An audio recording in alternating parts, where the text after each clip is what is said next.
LiberalViewer presents. So, welcome to LiberalViewer Sunday Live Clip Roundup. Thanks for joining me.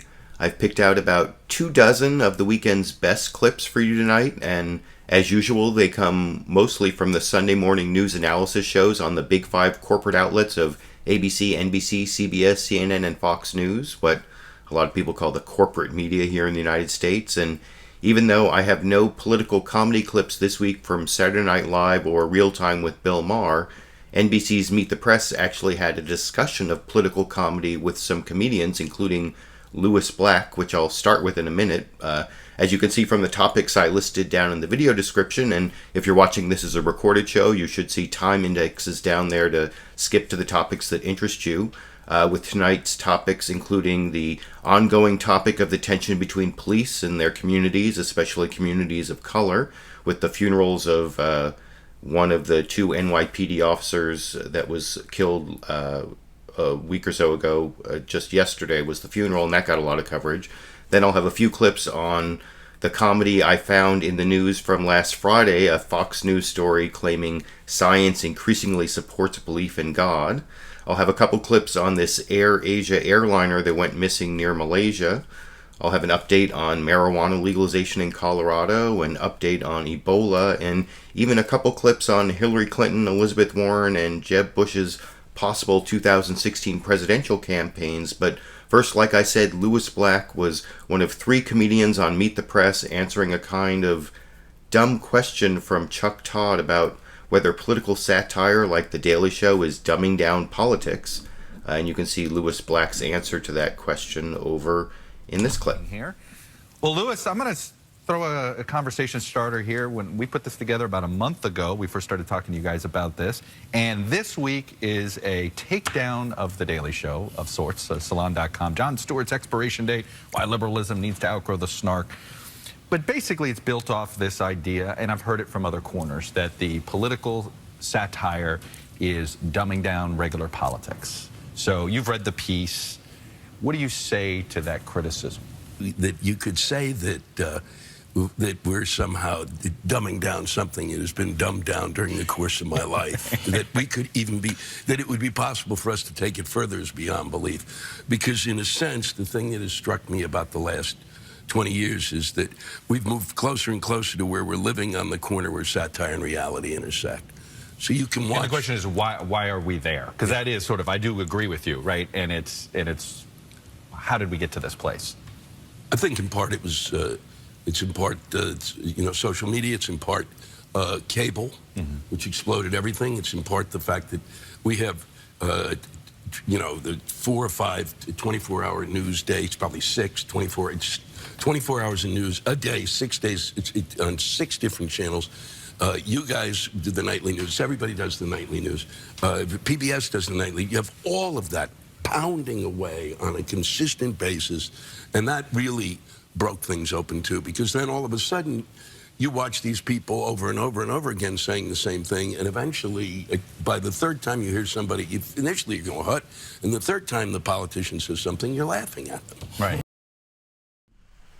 Now, I definitely agree with Lewis Black's point there at the end, which I think you can sometimes see from my Sunday show, although I try not to show the same politicians saying the same thing on different shows. But if you watch them all like I do, when you see someone repeat the same talking points on show after show, it does become comical after a while. But that's not the only clip I want to show from that discussion, although it was 2 segments. I think you can see the whole thing if you click on the link to Meet the Press down in the video description. And like I said, Lewis Black wasn't the only comedian on Meet the Press. The other 2 were Kamau Bell and Laura Krafft. And I don't know if they were chosen by race and gender, but Chuck Todd did get them to talk about whether women and minorities have difficulty in comedy over in this. Has your career been harder in the comedian world? Is there gender bias in comedy? People ask me that a lot. I mean, I will say that there's many times where I'm the only woman in the room, but I don't really think about it. I really think about, like, just what kind of person writes what kind of joke. They're good at hard jokes, they're good at structure or whatever. And I mean, I guess there's, but I think there's also there's more women. I mean, I think it's reassuring right now. There's more and more women going into comedy and going into comedy writing. You think that and was in some ways was self-fulfilling? Like, so for a while there just weren't a lot of women in. I think maybe it was comedy. a numbers game. Yeah. I mean, I think there also was definitely like misogyny, and you know, and people sort of hiring people who are more like them, and in that case, oftentimes it's like a white guy hiring a white guy. Now, let's talk about race in comedy. You know, Norman Lear, I had him on with his book, and he, in his book, admits when he was writing these groundbreaking comedies based on African-American families, it was all white writers. And he said, in hindsight now, he knows that was a mistake. At the time, he really didn't believe, he didn't see what was wrong with that. Well, I'm glad he admits that now. No, right. I mean, yeah, I mean, corporate America, Hollywood is not much different than corporate America in that, you know, that there's a predominance of white males who are running things and making the decisions. And whenever they bring, you know, black people in or minorities in, it's part of a diversity initiative.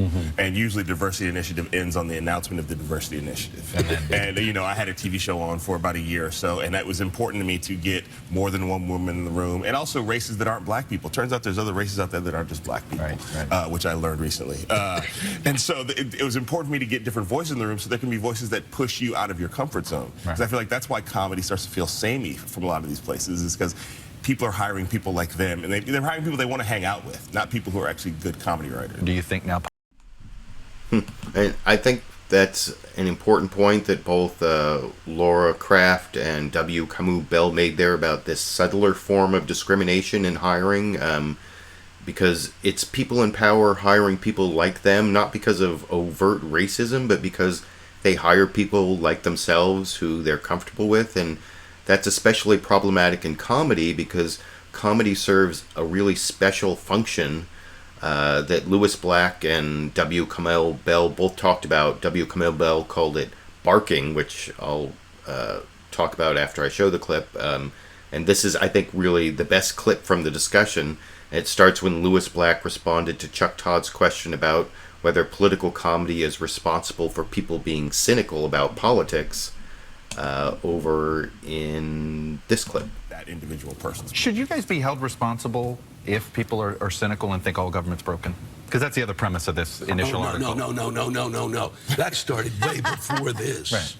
I really do think part of the problem is that the cynicism is caused by the fact that more in the course of my lifetime and having lived in Washington, that Washington is increasingly in a bubble, much the same way that a lot of people who live in Hollywood are in a bubble.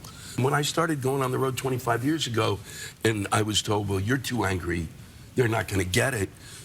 What I was discovering was they were angrier than I was. And there's a sense of disenfranchisement now that I think is seen in the number of people who went and voted that I have just never experienced in my lifetime.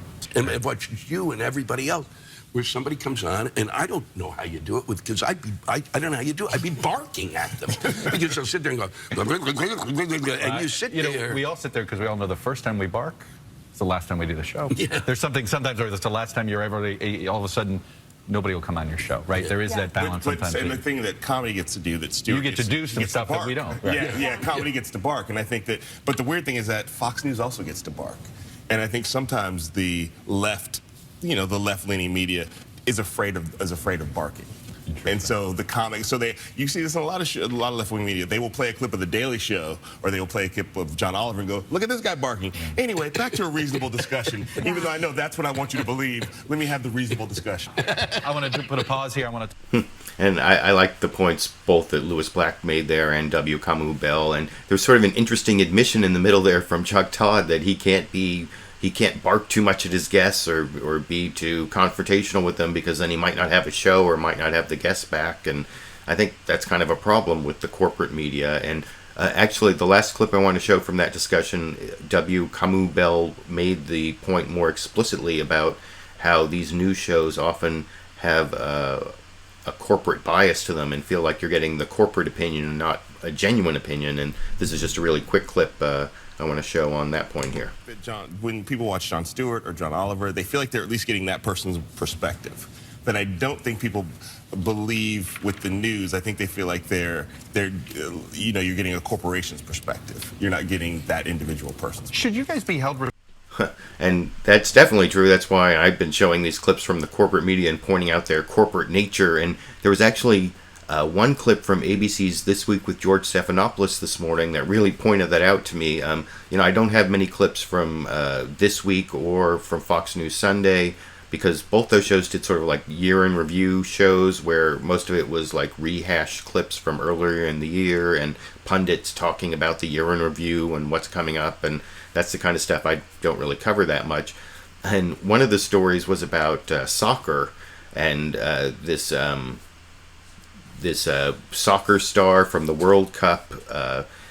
His name is Tim Howard, and he had this really fawning interview from this ABC sports reporter. I guess her name is Paula Ferris, and I want to show like the most fawning part, and it has to do with the corporate media, because she talks about how he's really picky about what corporate sponsors he'll take, and he says, yeah, I'm really picky, and I only take corporate sponsors who do good work in the world.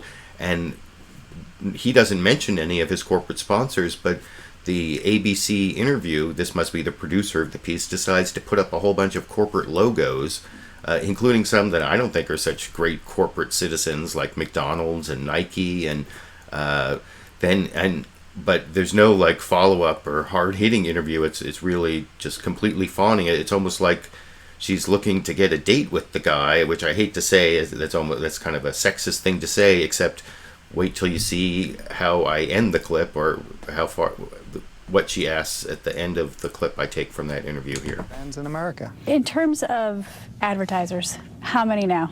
Because I'm sure you're courting quite a few after that performance. I've always tried to pick and choose my sponsors. It's never been just about money. I think you want to associate yourself, well, you should anyway, associate yourself with good companies, who do positive things, I think, in the community, who kind of match what you're all about, and I've been able to do that. Thankfully, I've been able to do that. So you've left a lot of money on the table. Absolutely, yeah, it's important. It can't ruin my life. He's opened up about how surreal this newfound stardom has been in his new memoir, The Keeper.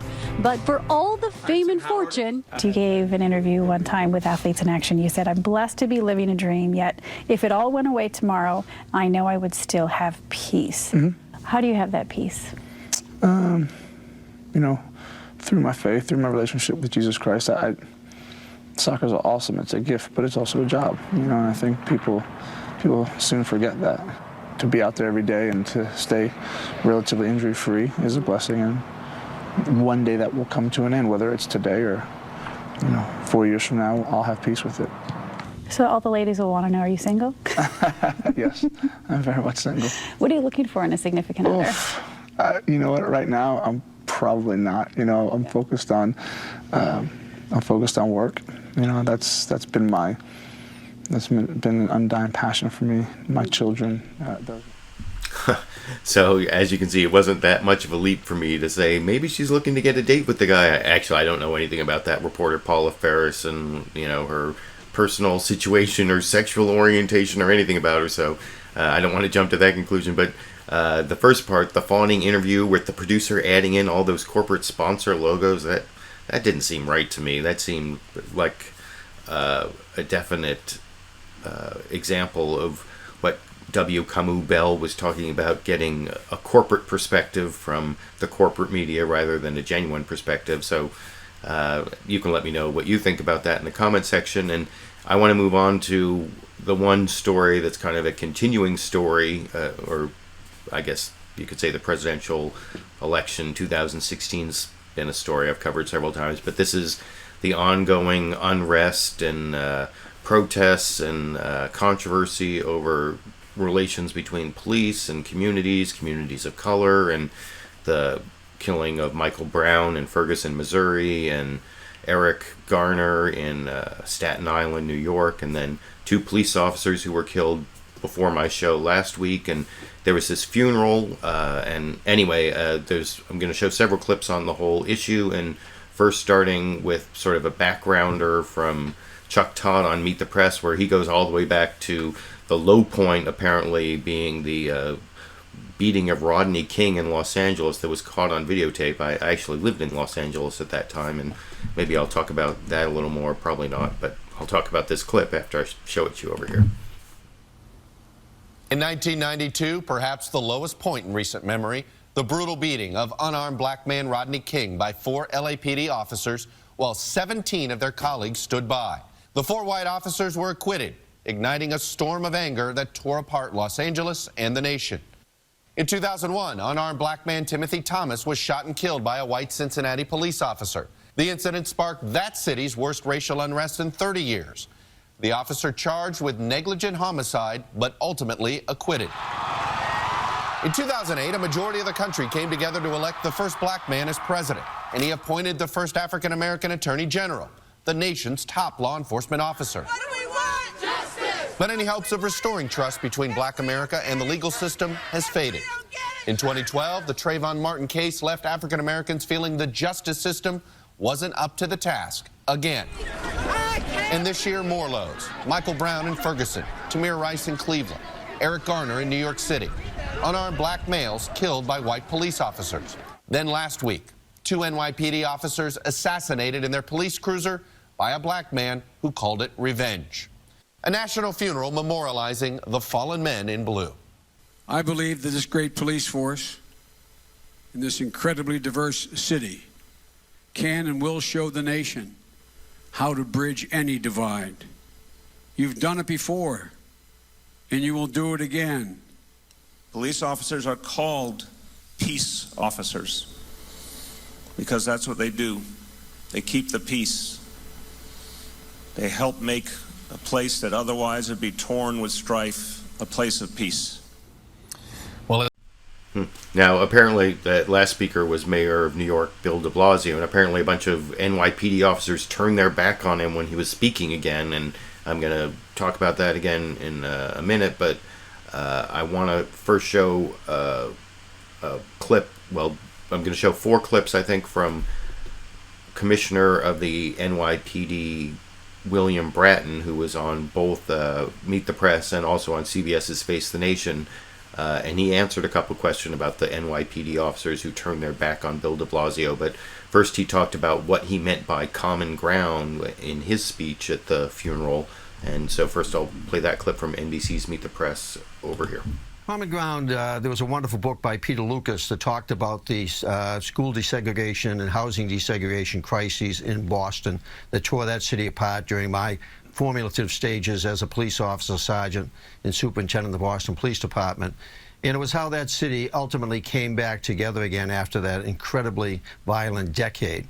So I have that experience that helps to inform my experience here in New York, inform the experience certainly I had in Los Angeles, watching that city heal a lot of its significant racial divide during the period of time that I was chief of police there.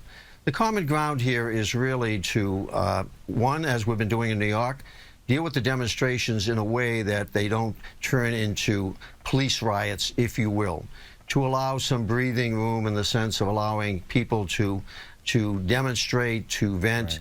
And at the same time showing on the part of the police remarkable restraint in the face of great provocation. My cops have been doing a phenomenal job dealing with these demonstrations that you really have to be on the front lines with them to understand what they're dealing with in these instances. To heal this.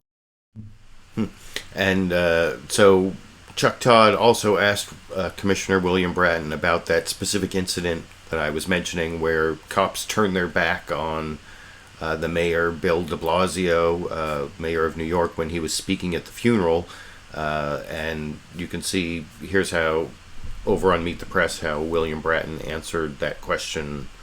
And he really talked about some of the conflicts between the police and City Hall in New York that have nothing to do with this case, which I thought was interesting over in this clip. To heal this rift, though, there's going to have to be trust between the mayor and rank-and-file police officers, the folks that report to you. You're in the middle of this. Yesterday, again, a symbol of protest, NYPD officers outside turning their back when Mayor de Blasio began his eulogy. How bad is this rift? I think it's probably a rift that is going to go on for a while longer. However, we will be making efforts to sit down and talk with the union leaders in particular to deal with their issues. The issues go far beyond race relations in this city. They involve labor contracts. They involve a lot of history in this city that's really different from some of what's going on in the country as a whole. But recent events here, the death of Mr. Garner in Staten Island, a recent shooting death, an accidental shooting death in one of our public housing developments, the fact that the police department's been without a contract for a number of years. There's a whole series of local issues that are impacting on our ability to move forward. But we will be making that effort. We have to make that effort. We have no other recourse. You know, it's... So yeah, Commissioner William Bratton of the NYPD, when talking to Chuck Todd on Meet the Press, talked about all these other issues that create conflict between the NYPD and the mayor's office in New York that aren't specific to this shooting or aren't specific to Mayor Bill de Blasio's comments after the shooting about how he instructed his mixed race, black son, that he had to be especially careful when dealing with the police. And over on CBS's Face the Nation, Major Garrett was filling in for Bob Schieffer as the host. Major Garrett, who used to be on Fox News, but now he's on CBS, so I guess he's not quite as tainted, or I don't know. I'm going to show how he actually asked a confrontational question of Rudy Giuliani in a minute. But first, here is Major Garrett asking that same question of Commissioner William Bratton about the police officers who turned their back on Bill de Blasio. And in this answer, you can hear William Bratton actually specifically says he doesn't support the back turning, and he does say some nice things about Bill de Blasio in this, and then also the next answer. But here's his answer to that first question from Major Garrett on CBS's Face the Nation here. Very hard to heal that divide. But some of your officers yesterday turned their backs when the mayor spoke, when they saw him on the video screen outside Rafael Ramos's funeral. Was that necessary? Was that something you support? And does that indicate that the mayor, for whatever he's put on the table financially, needs to do more to communicate more clearly his rhetorical support for your police officers? I certainly don't support that action yesterday. I think it was very inappropriate at that event. That funeral was held to honor Officer Ramos, and to bring politics or to bring issues into that event, I think, was very inappropriate, and I do not support it. He is the mayor of New York. He was there representing the citizens of New York to express their remorse and their regret at that death, and it was inappropriate. And at the same time, it is reflective, unfortunately, of the feelings of some of our officers that at this juncture, about not just the mayor, but I think about some of the many issues that are afflicting this city at this time and this particular police department. So at least the police commissioner in New York City doesn't support the back turning on the mayor, although apparently it is supported by a lot of the rank and file, and of course the police union.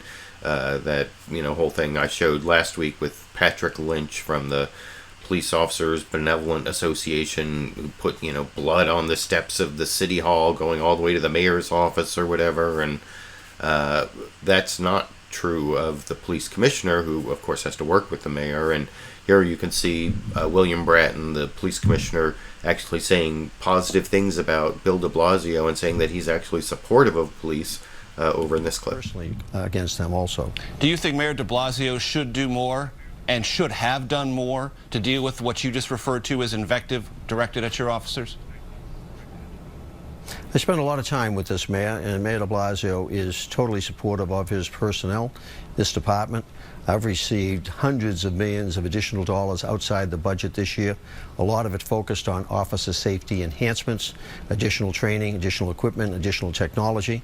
By the end of 2015, we will be the most advanced police department in America in terms of technology which will be extraordinarily beneficial to the safety of our officers. $35 million being focused on training enhancements, tactical skills enhancements. No, this is a mayor that cares very deeply about New York City police officers, cares very deeply about the divide in this city at this time, and is working very hard to heal that divide. But so, yeah, you can see that William Bratton, the Commissioner of Police of the NYPD, is definitely saying supportive things about Bill de Blasio, unlike all those officers who turned their back. So I guess at least the leadership is still working with the mayor. I don't know if you think that's good news or not. And I also want to show one more clip of William Bratton. This is also from CBS's Face the Nation. Major Garrett actually asked sort of a softball question, letting him talk about the danger to police, asking about that. And he said some things that were a little informative, saying that there were more than 50 threats against the NYPD that they're investigating, and a few other things that you can see over in this clip. The Nation, two quick questions off the top. How safe are your New York City police officers, and what is their level of morale? Officer safety is always a top priority in any police agency, and certainly here in New York, it will remain that way. We are investigating over 50 incidents of reported threats against our officers since the death of these two officers a week ago. We've closed out more than half of them, with 9 arrests being made, and we'll continue to investigate the others. So officer safety is always a great concern, and we have been issuing advisories to our officers, reminding them constantly to be on the alert, if you will, for potential dangers that might be directed against them. Does it? So hopefully none of those threats will actually come to fruition. I don't know anyone reasonable in this debate who really is hoping that police officers get assassinated in their patrol cars, like happened a little over a week ago in New York. I guess there are a few protesters who were calling for violence against the police, but I don't think that's really what this movement has been about or is about, and hopefully that won't continue to happen, or even that rhetoric won't continue to happen. And speaking of overblown rhetoric, I want to show one question that Major Garrett on CBS's Face the Nation asked to former New York Mayor Rudy Giuliani, who's said some really inflammatory things, saying that basically President Obama has been propagandizing in favor of violence against the police, which is totally a bogus argument. And Major Garrett, to his credit, calls Rudy Giuliani on it, and Rudy Giuliani argues around in circles for a while, basically tries to smear President Obama by association with Al Sharpton. Apparently, Rudy Giuliani really doesn't like Al Sharpton, but by the end of his argument here, he totally contradicts himself, saying that who you associate yourself is part of your rhetoric, and then by the end, when he's talking about having a mafia guy next to him, when he's saying he's fighting the mafias would be more important than the rhetoric, sort of admitting that it's not part of the rhetoric, right? Which, anyway, I'll explain that a little better after you see the answer for yourself over here. How are you? Good. Let's clear one thing up. You said a while ago that President Obama contributed to a rhetorical atmosphere about hating American police, and the Washington Post fact-checked you on that. I cover the president every single day. I've never detected anything that comes along the line of propaganda urging the country to hate police. Do you want to recast that or take that back? Oh, not at all. I think you missed one very important point. He has had Al Sharpton to the White House 80, 85 times. Often when he's talking about police issues, he has Al Sharpton sitting next to him. If you would like to have a poster boy for hating the police, it's Al Sharpton. You make Al Sharpton a close advisor, you're going to turn the police in America against you. You're going to tell the police in America, we don't understand you. I saw this man help cause riots in New York. I've heard his anti-police invective firsthand. To have a man who hasn't paid $4 million in taxes, have a man who's spent his career helping to create riots, phony stories about police, to have that man sitting next to you speaks volumes. Actions speak louder than words. You put Al Sharpton next to you, you just told everyone, I'm against the police. But what about the president's rhetoric itself? Do you still believe the president's rhetoric? His rhetoric. Go ahead. Well, look, who you associate with is part of your rhetoric. If I was talking to you about ending the mafia, as I did in the 1980s, or fighting the mafia, and I had Joe Colombo sitting next to me, you would say I was a big hypocrite, wouldn't you? It wouldn't matter what my rhetoric was. Oh, I'm fighting the mafia. There's Joe Colombo. Yeah, I'm for the police, and there's Al Sharpton. Every cop in America is going to say, give me a break. I get the point, Mr. President. His interference in the Gates affair, the fact that he pays great attention to these so-called racial incidents, some of which are not racial incidents, sends representatives to funerals of people who were killed in the commission of committing a crime. And I haven't heard him make very strong comments about the deaths of officers Ramos and Liu to that extent. So I think the Washington Post fact-checking was substantially inaccurate, and they missed one big point, Al Sharpton. So that was pretty ridiculous, I thought, especially the part where he argues about how if he had a mafioso sitting next to him when he was saying he was fighting the mafia, it wouldn't matter what his rhetoric was, which is contradicting his original claim that President Obama's rhetoric was the same as having the guy sitting next to him, Al Sharpton, and whatever. That whole argument seemed like Rudy Giuliani was trying to run away from his own ridiculous arguments. And I want to show one more clip on this whole issue, which is I guess another example of someone trying to run away from their own ridiculous argument. Or this is actually from Fox News Sunday. Like I said, I'm not showing many clips from Fox News Sunday because it was mostly pundits talking about either the issues or about the year in review and making predictions for the coming year, and I'm not going to show any of that. But I do want to show this one way that Chris Wallace on Fox News Sunday got in this really racist point of view on the whole conflict between police and communities of color, but they distanced themselves from the racism by saying it was just something that a viewer sent in from Facebook. I've shown them doing this before, where they choose some really ridiculous extreme argument. I think last time it might have something to do with Ebola and terrorism being tied to illegal immigration. Maybe that, I can't remember what the topic was, but here you can see that Fox News Sunday takes this really ridiculous racist argument, but because it was one of their viewers posted it on Facebook, I guess it's worth broadcasting, even though it might be offensive to some people, over in this clip.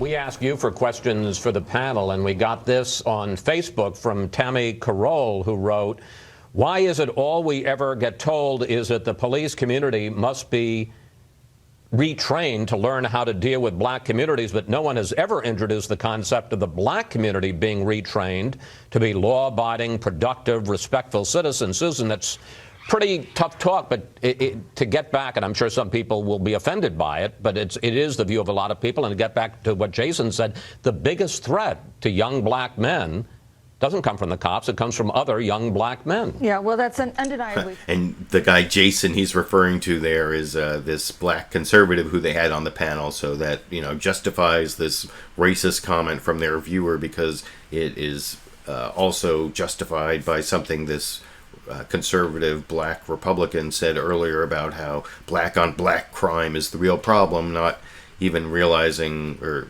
not recognizing that it's a totally different issue from problems with policing in black communities, and not even talking about the new Jim Crow and the racist criminal justice system that never comes up on Fox News at all, except maybe one Rand Paul clip I showed several weeks ago. But anyway, I thought that was really racist. You can tell me what you think down in the comments section. That's the last clip I'm going to show on racist criminal justice system, but I did find what I thought was going to be my political comedy clips for the show today, when there wasn't going to be any Real Time with Bill Maher or Saturday Night Live for me to take real political comedy from. I thought I might have to start the show with comedy I can find in Fox News, or what Fox News calls news. And so I wanted to show you a few clips from this story I saw on the Kelly File last Friday, December 26th.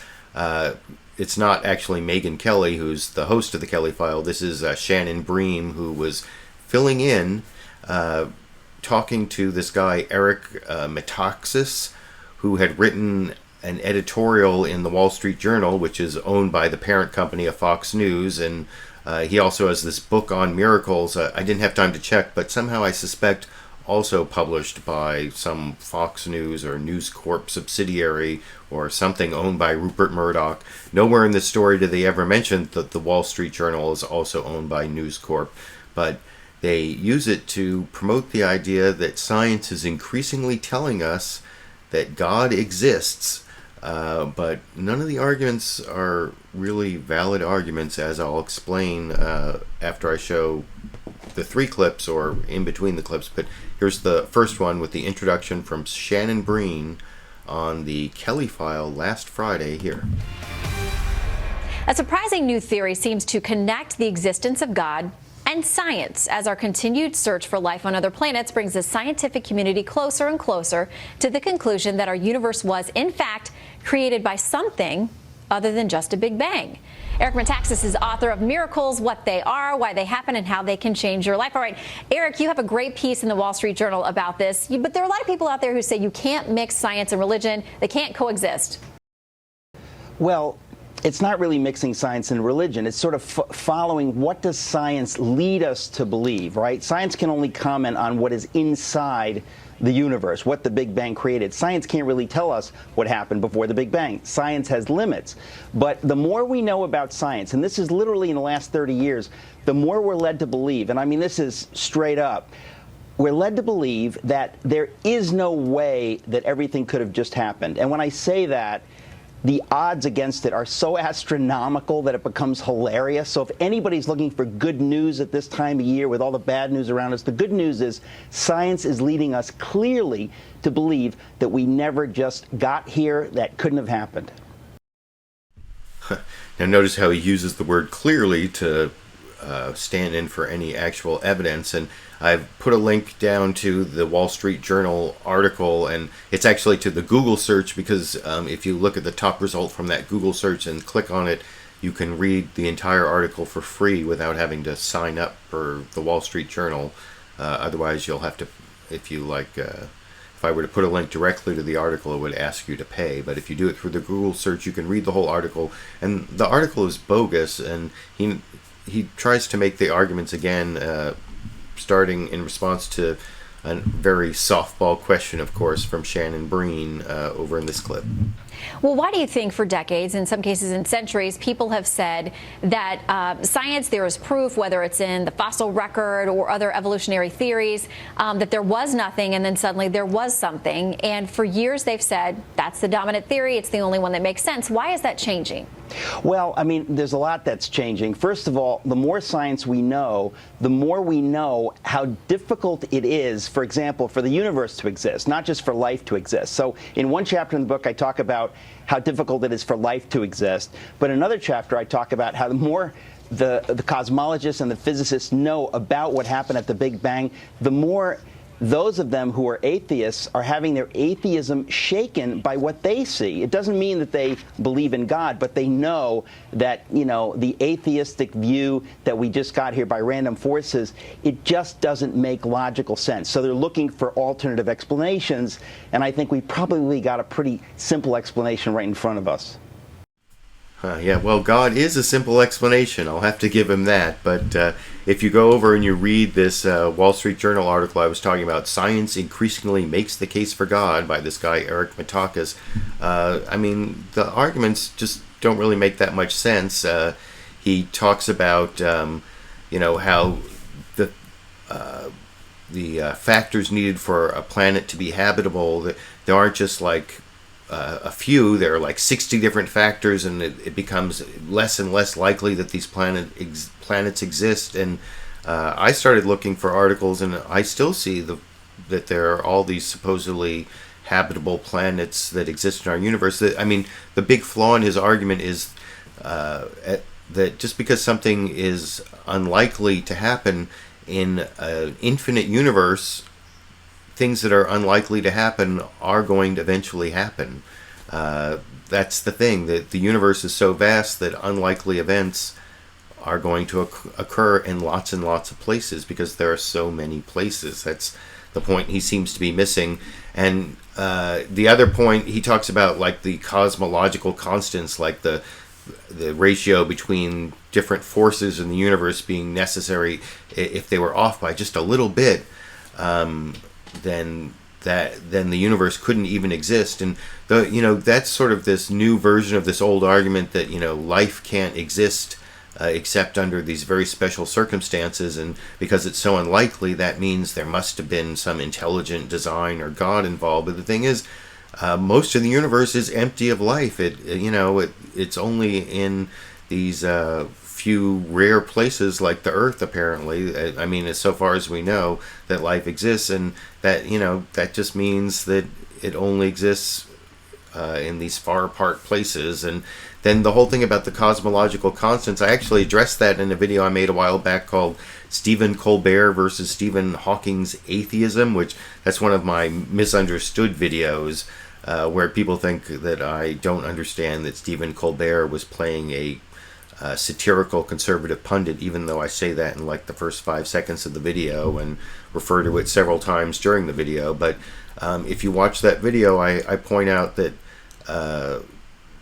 or it's basically coverage of this argument from Stephen Hawking that the fact that there are multiple universes, or there's this theory of multiple universes, since there are all these multiple universes, the fact that we live in a universe where these cosmological constants are exactly right for life to exist and for the universe to exist, well, that's because we happen to live in that universe with those physical laws and with all these multiple universes. With multiple universe theory is still just a theory and not even the only theory, but at least in that sense, the whole thing is ridiculous. And to end the whole ridiculous segment from Fox News last Friday, I want to show the last clip. This way you'll basically have seen the entire story, where they seem to claim that you don't have to check your brain at the door to believe in something based on faith, even though that kind of is the definition of faith. But here's how they try to get around that in this clip. Okay, so there have been many who have hidden their faith in the scientific community or kind of downplayed it, but it seems like they are becoming more vocal with some of these discoveries and saying, listen, I'm not ashamed of it, but both what I know intellectually and my heart can match. They can work together. Well, listen, I mean, actually, there's a whole chapter in my book of Miracles on how science and faith are totally compatible. And the idea that they're not compatible, it's ridiculous. I mean, it's sort of part of the narrative we bought into over the last 40 or 50 years or more. It's simply not true. Some of the greatest scientists, even if they're not believers, have said many pro-faith things. And I think it's very important for us to know that there's no reason you have to check your brain at the door if you want to believe in the God of the Bible or believe in any kind of God. It doesn't make sense to do that. All right, Eric, we got to leave it there. Great new book, Miracles. Folks should check it out. Thanks, Eric. We'll be right back. Thank you. I have to check to see if that book is actually published by News Corp, just like Wall Street Journal is published by News Corp and Fox News is broadcast by News Corp. But somehow I think that was all sort of a marketing deal trying to sell the scientific basis of God to the Fox News viewership and get them to buy the Wall Street Journal and that guy's book about miracles. And other than that, there didn't seem to be a lot of substance to that, so I thought that was kind of comical. But you can let me know what you think down in the comments section. I'm going to move on now to a couple quick clips on this missing airliner that left Malaysia, was flying to Singapore. I think there were 167 passengers, at least at the time of this broadcast. They still haven't found any wreckage, although apparently the Java Sea isn't that deep compared to where they were looking for that missing Malaysian airliner off of Australia at the beginning of the year. And people talked about the similarities and the differences, but basically there's not a lot of information. The only real information you can see from the CEO of Asia Air, his name is Tony Fernandes. He was talking earlier, and here's a clip of it from CNN State of the Union this morning here. The weather conditions were not good, but further than that, we don't really want to speculate anything more. Obviously, there was storm clouds, and the pilot had made a request to change altitude. That's as far as we know. We don't want to speculate as to whether weather was a contributor or not. We really don't know. Let's find the aircraft, and then we will do the proper investigation. So yeah, the fact that there was bad weather there, that's one of the only facts, pertinent facts that seems to have come out in the news reports, although no one even knows if that was a factor or not, because these airplanes are supposed to be able to fly through bad weather. And I don't have any other clips from CNN State of the Union except for on this topic, because I guess CNN, they made fun of CNN back at the beginning of the year when it was like all missing airliner all the time for like a month after that Malaysian airliner went missing at the beginning of the year. And CNN State of the Union was hosted by Dana Bash this morning, and at least the 9 a.m. version that I watched, that was the entire broadcast was devoted to this missing airliner. But on the upside, CNN was the only one who actually had a reporter in Malaysia in the airport where this airliner took off from. And here's the report from that reporter, Andrew Stevens, from CNN State of the Union this morning in this clip.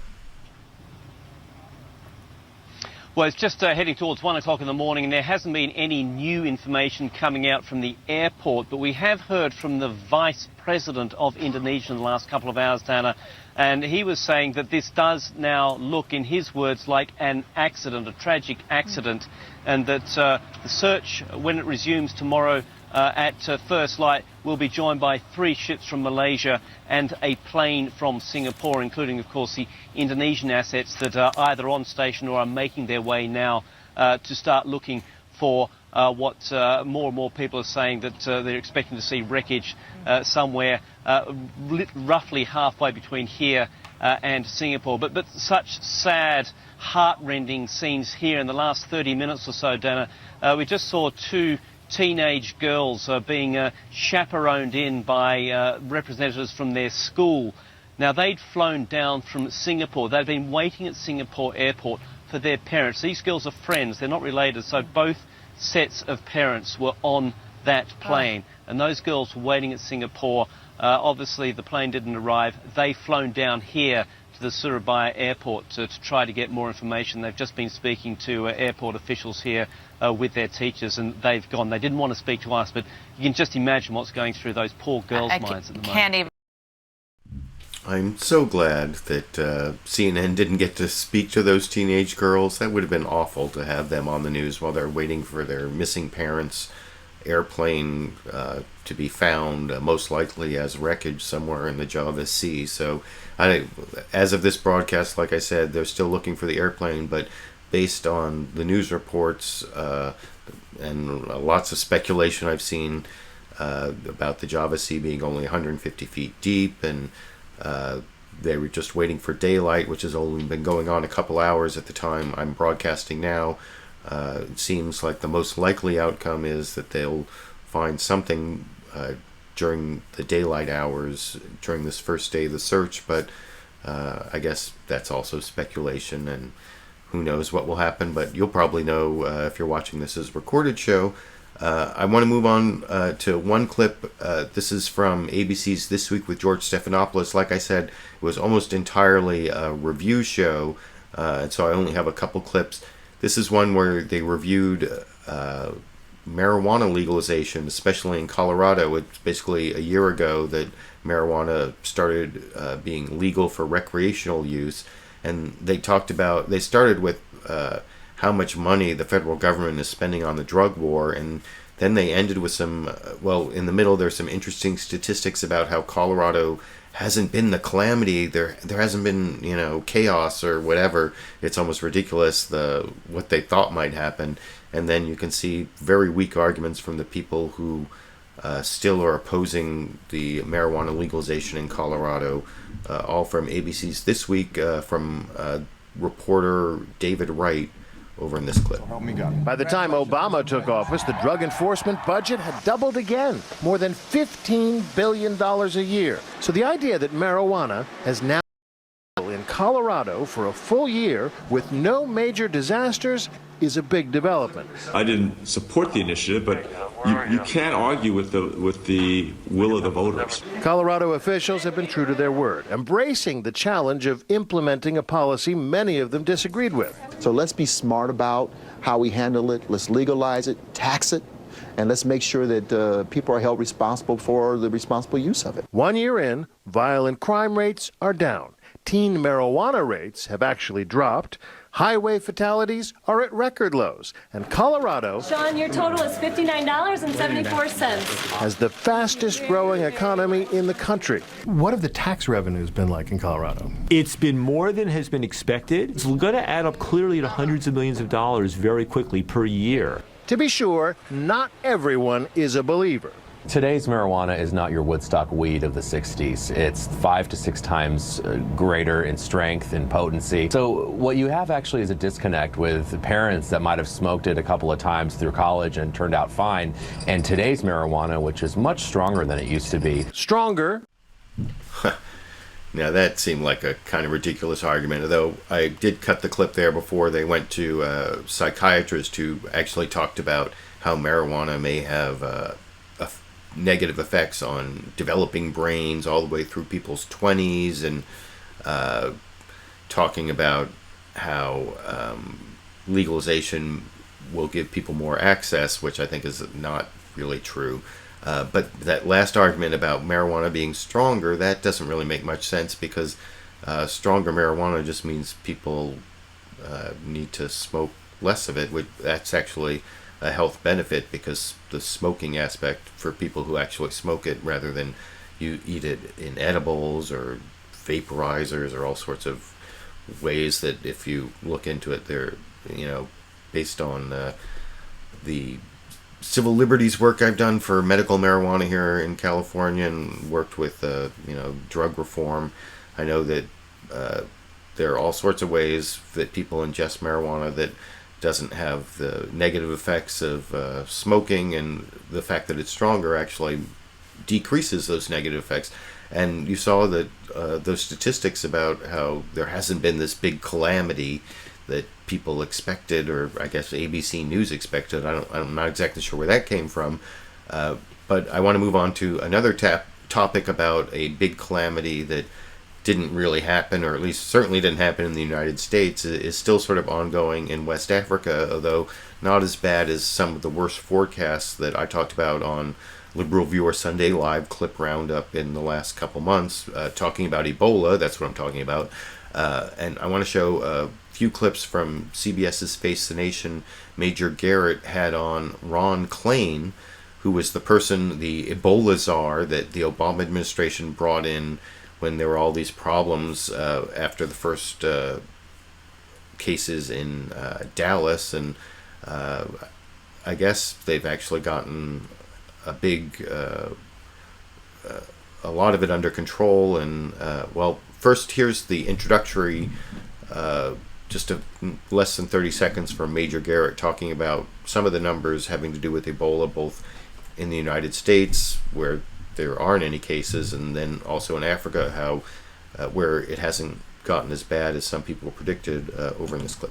We turn now to one of the biggest stories of the year, Ebola, which continues to ravage parts of West Africa, where more than 7,600 people have died and more than 19,000 have contracted the deadly disease, or frequently deadly disease. There have been no new cases reported in the U.S. since September, when Thomas Eric Duncan died in a Dallas hospital, and 2 nurses treating him contracted Ebola, spreading fear over this country's ability to handle an outbreak. In October... Well, actually, it was more the media that was spreading the fear, and that was pretty much across the media, although it was worse on Fox News, as I think you'll recall if you watched my shows back then. But one thing I actually learned from this CBS broadcast with Major Garrett, one of the first questions he asked Ron Klain, the Ebola czar for the Obama administration, was about this exposure in the CDC that I hadn't even heard about. And you can see Ron Klain, try to defend the CDC and do what Dr. Tom Frieden did such a bad job of. And I don't know if he did that great a job of it, but here's news about an exposure to Ebola at the CDC I hadn't heard of over in this clip. Thanks for having me, Major. This week we had an event at CDC. Someone might have been exposed to live Ebola virus. What can you tell us about that? And was this a pretty significant botch awfully late in the game? Well, it's obviously unacceptable to have any mishandling of Ebola materials. Dr. Frieden, the director of CDC, has promised a full review and a report within 4 weeks. But I also think it's important to keep this in context. First of all, thanks to the other protocols and procedures in place, there was no risk to the public, no risk to the CDC campus generally. Only one technician was exposed. So far, she's showing no signs of having the disease. She's being monitored every day. You know, I visited this lab on the CDC campus in October. They've been studying Ebola there for 20 years without a single incident. They processed more than 10,000 Ebola samples during this current crisis. They've saved thousands of lives. The CDC is a national treasure. People around the world look to us for leadership, for the kind of leadership they provided on the Ebola response. The American people should be very proud of the job that's being done in Atlanta by Dr. Frieden and the team at the CDC. Also, this. Well, I hope no one actually contracts Ebola from this new exposure that I hadn't heard about, because that's the last thing that we need in the United States after sort of the debacle or however you want to pronounce that word over in Dallas, the debacle in Dallas. But I want to show one last clip on Ebola. This is Major Garrett asking the Ebola czar, Ron Klain, if we've beaten Ebola, and basically he says here in the United States it's a non-issue, and in West Africa there are still some challenges over in this country. Is this beaten, near beaten, or way from being beaten? Well, I think you have to separate where we are here at home and over in West Africa. Here at home, we've made significant strides to prepare for the occasional case of Ebola that we will see from time to time on our shores. In West Africa, there's a lot of progress in Liberia. We've gone from 50 to 100 new cases a day down to 5 to 10 new cases a day. But there's still a lot of work to be done in Sierra Leone and some troubling signs in Guinea. So I think we're nearing a pivot point in this, where the number of new cases overall in West Africa is somewhat stabilized, but this won't be done till we get all the way to zero. It's like a forest fire, a few embers burning, and the thing can reignite at any time. The New England Journal. So yeah, that's pretty much good news, although the burning embers can reignite at any time. That's a little ominous, and I have heard some stories that of the 3 West African countries, Guinea is the one where they haven't really got it completely under control. So there are still some issues there, but it's not as bad as like the 500,000 or million cases that some people were predicting in clips I showed on Liberal Viewer Sunday Live Clip Roundup, several weeks ago. So maybe some of the Western aid and some of the new practices and the NGOs have done a lot of work, and that's good news overall, I guess, for the end of the year. And looking to the upcoming presidential election, I guess, now that we're almost in 2015, that means the presidential contest has kind of started. First, I want to show a clip from Fox News Sunday where they actually had some poll numbers, both on the Democratic side, which I hadn't really seen, and then the Republican side, where I had seen the way it's broken down. And then they actually have a clip of both Hillary Clinton and Jeb Bush as, I guess, maybe the front runners for the two parties, at least according to their polls, in an introduction to a pundit discussion that I'm not then going to show. This is just Chris Wallace talking about the poll numbers and showing a couple clips from Hillary Clinton and Jeb Bush over here. Because it won't be long into 2015 before we start seeing candidates, and we've already started to see Jeb Bush talk about running for president in 2016. I want to put up the latest Real Clear Politics polls. This is the average of recent polls. Hillary Clinton continues on the Democratic side to swamp a possible Democratic field, including, yes, Senator Elizabeth Warren. Among Republicans, Jeb Bush has a small lead over Paul Ryan and Chris Christie in a field of 12 potential candidates. And I want to play clips for you of Bush on what it will take for a Republican to win the White House, and Clinton on whether it's important to have a woman president. It matters because we have half the population that has given so much to building this country, to making it work, and of course I want to see a woman in the White House. It has to be much more uplifting, much more positive, much more willing to, to be practical now in Washington world, lose the primary to win the general, without violating your principles. Susan. So I didn't think those clips from Jeb Bush and Hillary Clinton were all that informative, although showing the Real Clear Politics polls, that was kind of interesting, although I guess you can look those up on the internet anytime you want. Over on ABC's This Week with George Stephanopoulos, however, they had sort of a more interesting discussion. This was Jonathan Karl was talking to 3 women, And the two who you'll see here are Donna Brazile, who is a longtime Democratic operative, worked on the Al Gore campaign, and she probably has a lot of inside info on what Hillary Clinton's up to. And then Cokie Roberts, who has been on This Week since it was This Week with David Brinkley back in the 80s when I used to watch it all the way back then. And they say a couple interesting things about Elizabeth Warren. You saw those polls where she's at like 12% to like 65% for Hillary Clinton. And Jonathan Karl has this interesting observation about how Senator Elizabeth Warren has changed her answer as to whether she's running for president to like a really adamant no to I'm not currently running, which is just like a factual statement about what's happening in the present tense because nobody's really running. And Donna Brazile says some really strong things about Elizabeth Warren that makes me think there may be some chance that she's actually going to run. And there are a couple more insightful things in that whole discussion, which I will talk about after you see it here. No doubt about it, frontrunner, but her most talked about potential challenger is another woman. Elizabeth Warren is now the hottest ticket inside the Democratic theater. And there's no question that there will be a movement to try to encourage her to run. And there will be a movement to encourage other Democrats to get into the race. So this is not going to be a walk to the White House. It's going to be a very, very challenging run to the White House. I asked her if she would consider running for president 2 years ago. Could we see you running for president in 2016? So I have 5 words for that. No. Absolutely not. No. Her answer has changed. Yes, right. Today. I am not running. She is now saying, I am not running. Yeah, but if you That's say, present tense. Exactly. Nobody's running right now. Right. That's just a statement of fact. She only speaks in the present tense. So what's going on? She feels an incredible vacuum inside the Democratic Party. I think she feels an incredible vacuum in the country. People want someone who's fresh with new ideas, who can talk about the future, who will fight for the middle class, who will fight for working people. This is sounding familiar. Yeah, well, I think it's refreshing to have her voice not only in the leadership in the Senate because she's part of the leadership now, but it's refreshing to have her voice out there in the public sphere. What would it mean to have a Democratic primary where you had an all-out battle and the two that were battling were women? It would be good for America. It'd be great for the country. Remember, the United States is ranked 95th in the world. I think Hillary might disagree with that, by the way. But we're ranked 95th in the world in terms of female representation in elected office. We have a long way to go before we reach parity. So I thought that was an interesting discussion, and I think it would be really interesting to see two women fight it out in the Democratic primary, Elizabeth Warren versus Hillary Clinton.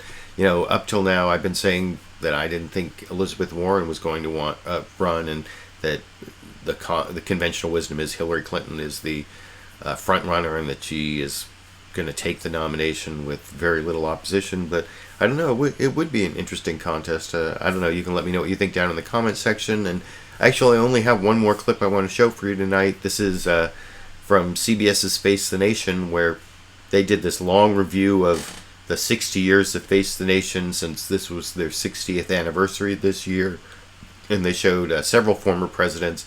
I want to show this weird clip from Eisenhower. This is from 1963, so he was already a former president at this point. And he, one of the things I found kind of amusing about this one was he avoided saying the word hell. I guess back in 1963, a former president couldn't say something as profane as the word hell. He's trying to paraphrase this old expression about less of a chance than a wax cat in hell, and you'll see he messes that up. And then I actually picked this clip because Bob Schieffer at the end talks about the role that the media should be playing in a democracy, and he thinks that's why Face the Nation will continue to exist. And that may be true if the corporate media is really continuing to play the role he talks about, which I'll talk about a little more after I show this last clip of the show tonight here. Interviewing the president always makes news because whatever the president says is news. Any president in my position that would have tried to use just patronage or intimidation or scaring him, well, he'd have had just about as much luck as the wax cat trying to go across some hot places. I want to get back to foreign policy, but I also want to ask you about what happened on Tuesday. We got beat. I don't know what instrument it will be delivered on 60 years from now, but I believe there will still be a Face the Nation. And the reason why is you cannot have the kind of democracy that we have unless citizens have access to independently gathered information that they can compare to the government's version of events. If you don't have that, you can't have democracy as we know it. Well, I agree that that's an important standard for the media, the fourth estate to be the upholder of an independent voice, and so you can have like independent investigation of what's happening to compare to what the government's telling you. That is really important, but I'm not sure the corporate media is really giving us that independence as much as it used to, and that's what's really in jeopardy. That's an important standard that Bob Schieffer's talking about, but I'm worried that our media isn't meeting that standard. And go back to the clips at the beginning and look what Lewis Black was talking about, and compare that to what Bob Schieffer said at the end, and you can come full circle on Liberal Viewer Sunday live clip roundup tonight, I guess. And I guess it's going to be a little bit of a shorter show, which is good. Like I said last week, I am working on a video based on this quote from Sam Harris in that book there, The End of Faith. I'm hoping to have it up this year. Like I said, I put all the clips in, I'm cutting them, I'm scripting it and everything, so hopefully by Wednesday I will have that video up. I think it's titled Sam Harris Defamed as Islamophobic by Glenn Greenwald, Reza Eslan, ? And so that should answer hopefully some of my critics about why it is I'm critical of Sam Harris. And otherwise, I appreciate all of you who showed up and watched this as a live show. I think I peaked at about 98 people. I think I have about 98 people right now, so I'm at my peak. So thanks all of you for joining me. I no longer have the ability, by the way, to put a little eye up in the corner there or up in the corner there. They switched it around, and then I lost the ability for you to donate to my channel.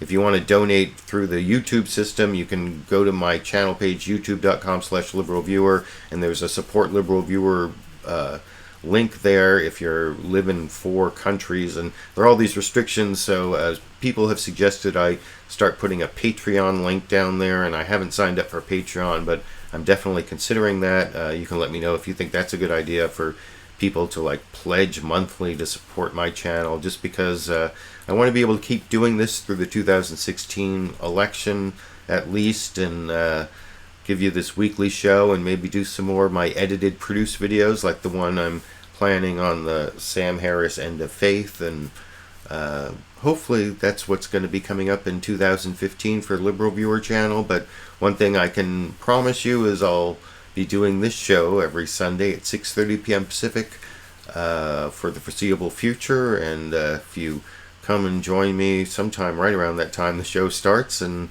I appreciate all of you who did join me, and I hope you enjoyed the clips I picked out for you, and they started your week if you're out there in Europe or around the world, or ended your weekend for those of us here in the US and Canada and some parts of South America. Started or ended, whatever it was, left you a little bit more informed, and I'll be trying to do that again for you in 2015, and I guess I'll be seeing you all around the internet.